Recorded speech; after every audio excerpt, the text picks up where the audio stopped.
Bonjour, bienvenue dans J'ai un problème, le podcast dans lequel on trouve des solutions quand on a déjà l'impression d'avoir tout essayé, qu'on n'arrive plus à avancer.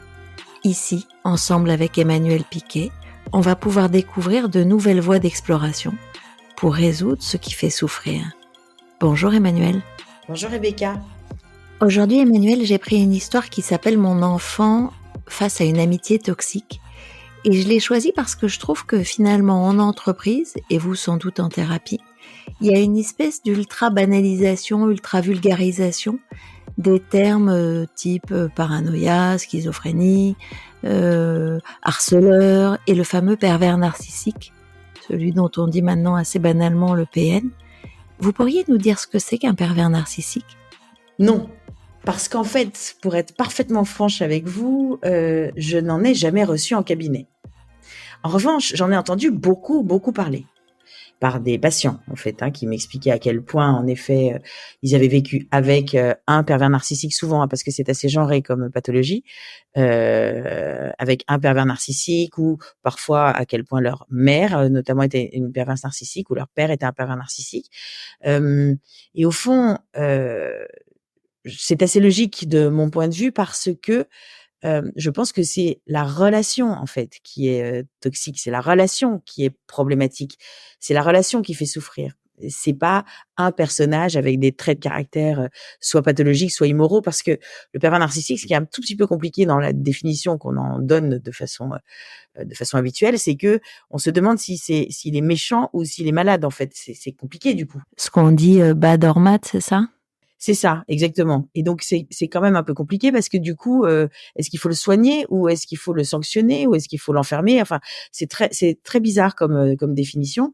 Et donc l'école de Palo Alto, elle va plutôt s'attacher à modifier le tango morbide qui peut se danser entre deux personnes qui sont dans quelque chose d'extrêmement générateur de souffrance, notamment pour une des deux parties de ce point de vue-là. Donc c'est comme ça que je qualifierais une relation perverse narcissique ou perverse ou génératrice de souffrance en tout cas. Oui, en fait, ça va dans le sens du modèle de Palo Alto qui dit que l'individu en lui-même, il n'est pas pathogène. Non, il est pathogène, mais il n'est pas malade, c'est ça. En tout cas, il n'est pas pathologique ou C'est ça. qu'il l'est dans certains cas. Et pour autant, ce qui est souvent très très efficace, beaucoup plus productif en fait, c'est en effet de s'attacher à voir comment on peut gérer les comportements problématiques de quelqu'un, si en effet ils sont problématiques pour nous, plutôt que d'essayer d'éradiquer ce qui à l'intérieur de la personne fait qu'il a des comportements problématiques. Parce que ça, c'est souvent une lutte assez vaine. Du coup, je me suis demandé s'il y avait j'ai bien entendu et bien compris ce que vous disiez sur, ce qu'on va travailler, mais je me demandais si du côté de la victime, de celui ou de celle qui se présente comme une victime, il y avait, une espèce de profil type de victime? Pas du tout, je pense pas. Je pense que, c'est vraiment notamment dans des relations, amicales ou très fortes, très intenses, ou dans des relations, amoureuses, très intenses aussi, c'est que en raison de cette intensité, en raison de cet amour, infini qu'on éprouve, et bien d'une certaine façon, on n'arrive plus à gérer des comportements, qui nous font du mal en fait. Parce que tout est emporté par cette espèce de d'intensité amoureuse, ou amicale, mais je crois que ça peut arriver à n'importe laquelle d'entre nous. Ce qui veut dire que si on veut sortir en amour comme en amitié d'une relation qui serait une relation qu'on peut qualifier de perverse narcissique, on doit renoncer à quoi justement? À l'intensité?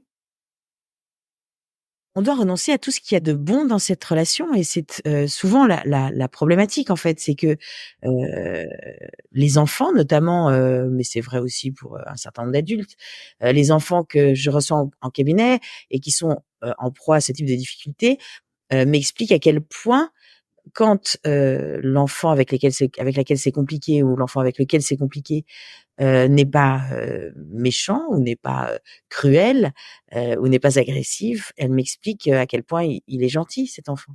Mmh. Et à cette gentillesse qu'il va falloir renoncer, c'est à tout ce qui fait que il y a de bons moments passés dans cette relation. Mmh. Dans le cas de l'histoire de Mia, la maman vient vous voir et vous dit: «J'ai l'impression d'avoir tout essayé pour ouvrir les yeux de ma fille». Est-ce qu'on n'est pas toujours voué à l'échec quand on veut ouvrir les yeux de quelqu'un? Si, Souvent, en tout cas, parce que, c'est comme si on disait à quelqu'un: «Tu ne vois pas les choses correctement, tu ne ressens pas les choses correctement», surtout, et ça, c'est ce que l'école de Palo Alto appelle une injonction paradoxale, c'est-à-dire: «Ressens autrement que ce que tu ressens», faisant appel à notre volonté, alors que ce que l'on ressent ne procède pas de la volonté, mais du désir, de quelque chose qui n'est pas contrôlable, en fait, hein, d'une certaine façon. Et donc dire à quelqu'un: «Tu ne dois pas aimer, cette personne» ou «Tu dois l'aimer», au contraire, fonctionne, très, très peu la plupart du temps.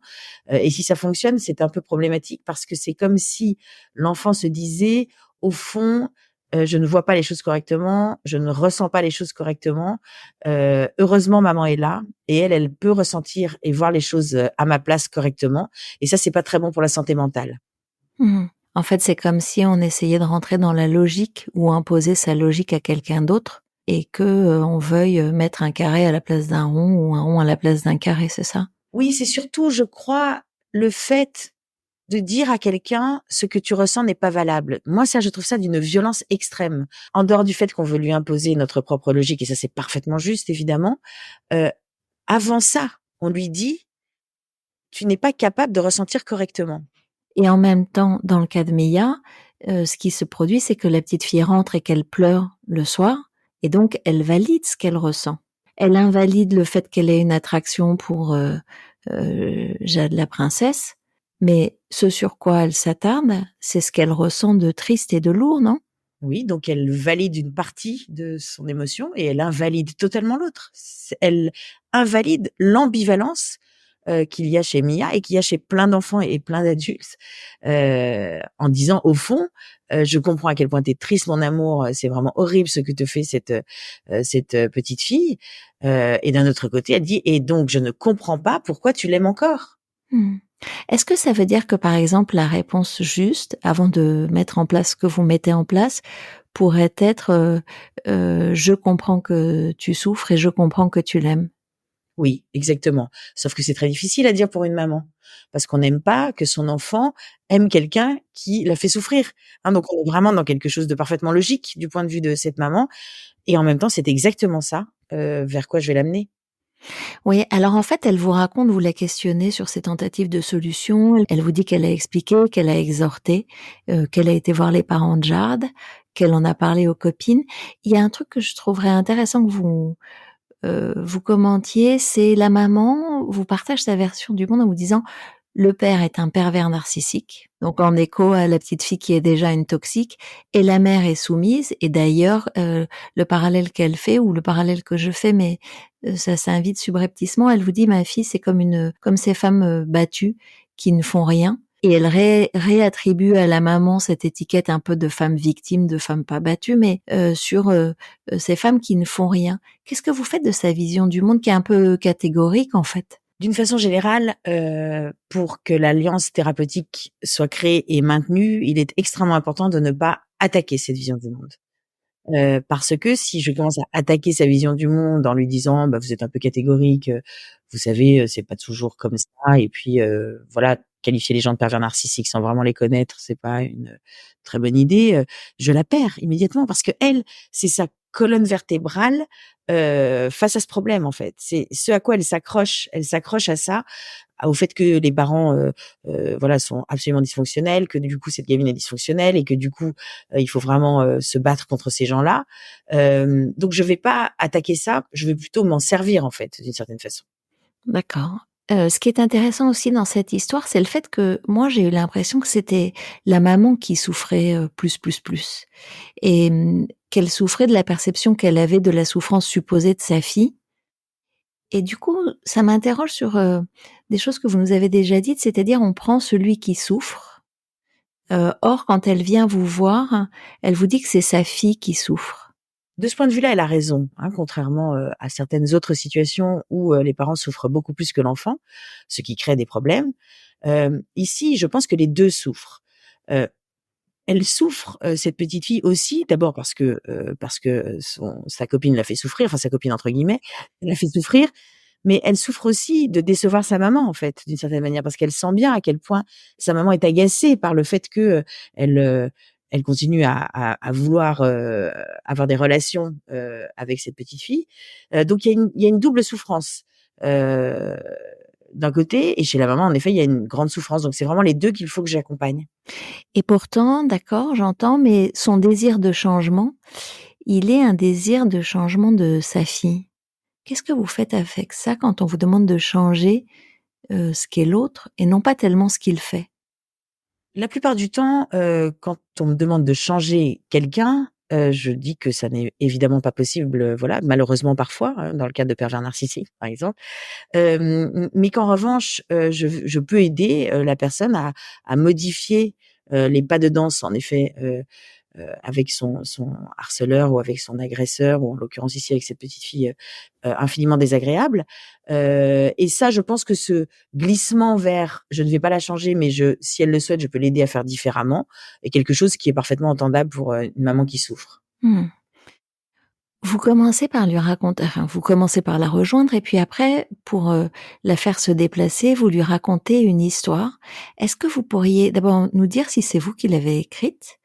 On a eu moi, j'ai eu l'impression, en tout cas, qu'elle était autant écrite pour la maman, que pour la petite fille. Je voulais que vous nous racontiez un peu la puissance de l'histoire, du conte, de la métaphore, et ce qui s'était passé dans cette séance autour de cette histoire.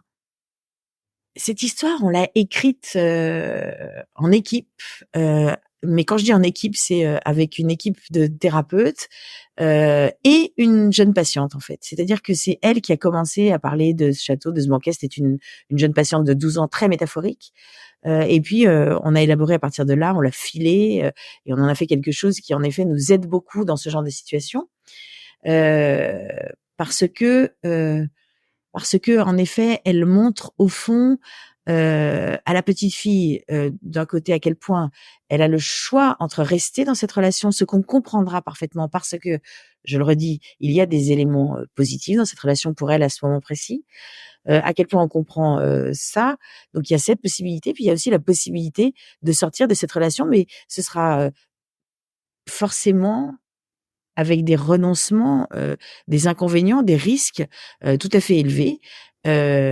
Donc ça, c'est vraiment très important. C'est ce à quoi sert cette histoire et puis, dans un deuxième temps, elle permet en effet, comme vous le disiez très bien, à la maman de comprendre que, c'est vraiment un choix tout à fait personnel.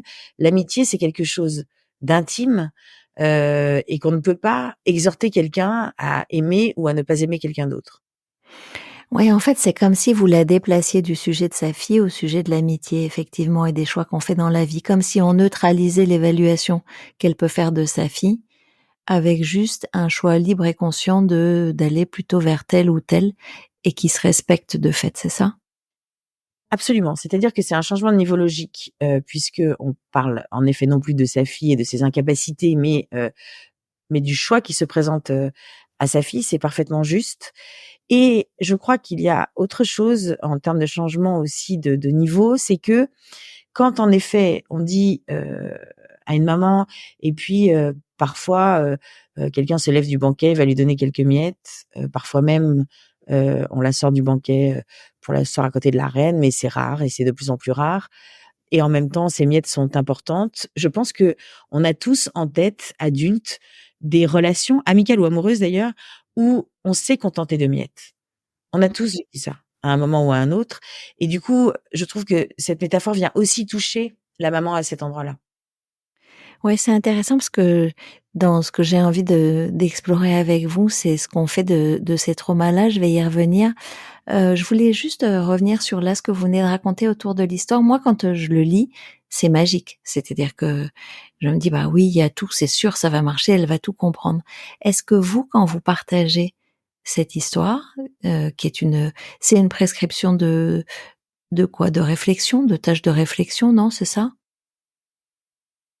Quand je la raconte, à un enfant, c'est vraiment une tâche en séance. C'est-à-dire que je vais pas la prescrire par ailleurs, il suffit de la raconter une fois en fait, hein, pour que ça fonctionne ou que ça ne fonctionne pas évidemment. Ce qui est très frappant, c'est que cette métaphore racontée à des enfants, même petits, puisque, dernièrement, je l'ai fait raconter par une maman à une enfant de 4 ans qui était dans cette même situation, au moment de la fin, au moment, de la fin de l'histoire, la petite fille s'est endormie. Mmh. Et dans les semaines qui ont suivi, en effet, tout ça a été beaucoup plus apaisé. En tout cas, il y a eu beaucoup moins de plaintes de la part de la toute petite fille. Donc pour l'avoir travaillé, pour l'avoir, élaboré avec le terrain de ce que nous racontent les enfants et les adolescents, je sais elle vient vraiment se caler sur des choses, vécues, et c'est pour ça qu'elle est extrêmement puissante, mais des choses vécues en effet, à la fois par les enfants et à la fois par les adultes. C'était aussi une question que je me posais quand vous dites qu'elle s'est endormie à la fin de l'histoire et que dès lors, dans la foulée, son comportement a changé. Presque, je pourrais tirer le fil en me disant qu'il y a quelque chose qui s'est joué au niveau de l'inconscient, l'intrapsychique et de l'inconscient. Or, je sais que c'est pas dans le modèle de Palo Alto. Comment vous considérez que finalement l'histoire devient agissante? Parce que l'histoire raconte un virage à 180 degrés et qu'elle ouvre une possibilité d'agir différemment, en effet, en passant par l'inconscient, aussi bien chez la jeune fille que chez sa maman. Chez la maman, souvent, il est important quand même de reconsolider en disant: «Et donc, voilà, ça va être extrêmement important si elle choisit de rester dans la cage, de bien la laisser, rester dans la cage parce que», et là, on illustre exactement la phrase que vous disiez au tout début, quoi. Parce que à la fois, je comprends que tu sois très triste et à la fois, je comprends que, tu l'aimes, quand même, parce que c'est comme ça qu'à un moment donné, l'enfant, la petite fille, va faire ses propres choix en connaissance de cause, sans le faire sous pression, de quelqu'un d'autre, d'une certaine manière. C'est comme si finalement elle retrouvait de l'autonomie là où elle en a perdu. Absolument. Mmh. OK. Vous parliez des adultes, et de ce qu'ils ont vécu et de là, le fait que cette histoire agisse aussi sur la maman. Il y a énormément d'adultes, moi je les vois en entreprise et vous les voyez en cabinet, qui ont des traumas liés à l'enfance, que ce soit des moqueries, que ce soit des formes d'exclusion, que ce soit, des groupes dans lesquels ils n'ont pas réussi à rentrer, ou même, sans que ce soit du harcèlement, un sentiment de malaise, au contact des autres. Est-ce que quand on est devenu adulte et qu'on a encore ces traces qui sont, agissantes, on peut arriver et les mettre en travail comme si c'était un sujet du jour ou du moment? Ce qui va, en effet nous intéresser, nous, c'est qu'est-ce qui, dans ce trauma, affleure encore? Qu'est-ce qui, dans ce trauma, génère encore, ici, maintenant, des souffrances, abominables et du coup, des tentatives de régulation, qui, finalement, alimentent, voire, aggravent ces souffrances. C'est ça qui va nous intéresser. Bien entendu que c'est extrêmement important, de pouvoir, accueillir, cette parole, accueillir, la façon dont les patients vont nous raconter à quel point, ça a été, horriblement, douloureux dans leur enfance, sur cette thématique-là ou sur ce type d'interaction-là. Et souvent, ce qu'on va beaucoup travailler, c'est ce qu'on appelle la discrimination de contexte, c'est-à-dire que on va accueillir à quel point, d'une certaine manière, ce qu'ils ont mis en œuvre par rapport, à ce type de problème à l'époque, du trauma était parfaitement, logique, parfaitement écologique d'une certaine manière puisque peut-être même ça leur a permis de survivre en fait, tout simplement. Et à quel point au fond, dans d'autres contextes, ces mêmes façons de procéder, par rapport à des interactions, douloureuses, sont finalement, aggravantes. Donc on va vraiment faire le lien entre les 2 et expliquer à quel point c'est logique qu'on ait fait ça, à l'époque, à quel point, on peut faire différemment aujourd'hui, sans danger, pour qu'en effet, ce qui continue au fond, à affleurer, en termes de souffrance, ici, maintenant, soit régulé différemment. Ça veut dire que quelqu'un qui viendrait vous voir et qui vous dirait: «Voilà, dans l'enfance, j'étais vraiment un peu, celui dont on se moquait dans le groupe, j'étais mal, j'ai fait beaucoup d'efforts d'adaptation et cetera et finalement je m'aperçois qu'aujourd'hui, que ce soit en entreprise ou que ce soit dans ma vie privée, sociale, je suis toujours à la même place, je suis mal, je ne sais pas quoi faire. J'ai essayé plein de choses, d'être sympa, d'avoir des attentions, des fois, je sais pas, je pourrais dire 1000 choses, mais et je suis toujours mal. Je suis mal, c'est une plainte? Pas du tout. Enfin, je veux dire, c'est une plainte. En tout cas, je veux dire, c'est une plainte, mais qui mérite qu'on s'y attarde, en tout cas. Et au fond, vous voyez, ça illustre parfaitement bien, ce que vous dites. C'est-à-dire que, cette, ancienne enfant, à l'époque, a mis plein de choses en place pour s'adapter, pour être gentil, pour être apprécié, pour être estimé. Ça n'a visiblement pas fonctionné. Mais peut-être que, s'il avait fait autrement, ça aurait été, absolument catastrophique, parce qu'il n'avait pas, les ressources pour, faire autrement, parce qu'il n'avait pas d'étayage pour faire autrement et qu'aujourd'hui, visiblement, il fait la même chose. Ça ne fonctionne pas mieux, voire, ça continue à alimenter la souffrance et donc maintenant, de façon étayée, en puisant dans ses ressources, et parce que, en effet, il va être, accompagné, on va l'aider à faire exactement l'inverse. D'accord, vous n'allez pas procéder, par exemple, à une mise à jour de ce que sont ses ressources aujourd'hui, en lui faisant prendre conscience que le petit garçon ou la petite fille d'il y a, 30 ans n'est plus l'adulte qu'il est, qu'entre-temps il a un construit social, un construit familial et cetera et vous n'allez pas aller dans le sens de la logique ou de l'exhortation, vous allez aussi partir sur un 180°.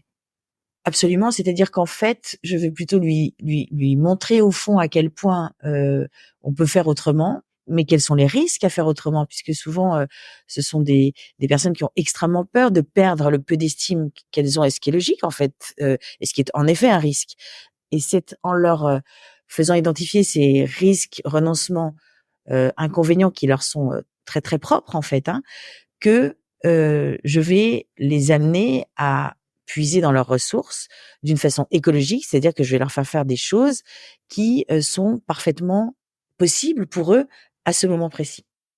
Mmh. Est-ce qu'autour de l'histoire de Mia, il y a des questions que je ne vous ai pas posées, dont il serait intéressant de, clarifier ou d'expliciter certains points dans ce type de relation qu'on appelle relation toxique, à l'échelle d'adultes, à l'échelle de travailleurs, à l'échelle, voilà, du monde, d'un autre monde que celui de l'enfance? Non, je pense que toutes les questions ont été, brillamment posées comme d'habitude. J'attire juste l'attention sur le fait que, en effet, je trouve qu'il est beaucoup plus apaisant de travailler sur des interactions toxiques que d'essayer de changer une personnalité toxique. Mais ça veut dire que quand vous avez quelqu'un qui arrive au cabinet et qui vous dit: «Voilà, j'ai un problème, je suis avec un homme toxique», systématiquement, vous n'explicitez pas ce que vous venez de nous expliciter, c'est-à-dire que ce n'est pas l'individu qui est toxique, c'est la nature de l'interaction et de la relation. En revanche, vous faites cette promenade-là, vous demandez à clarifier qu'est-ce qui se passe, comment ça se passe, quand ça se passe, que fait votre client à ce moment-là et c'est la nature de l'interaction que vous faites, changer. Exactement. Mmh. Je vous remercie, on se retrouve pour une prochaine histoire dans J'ai un problème. À bientôt Emmanuel.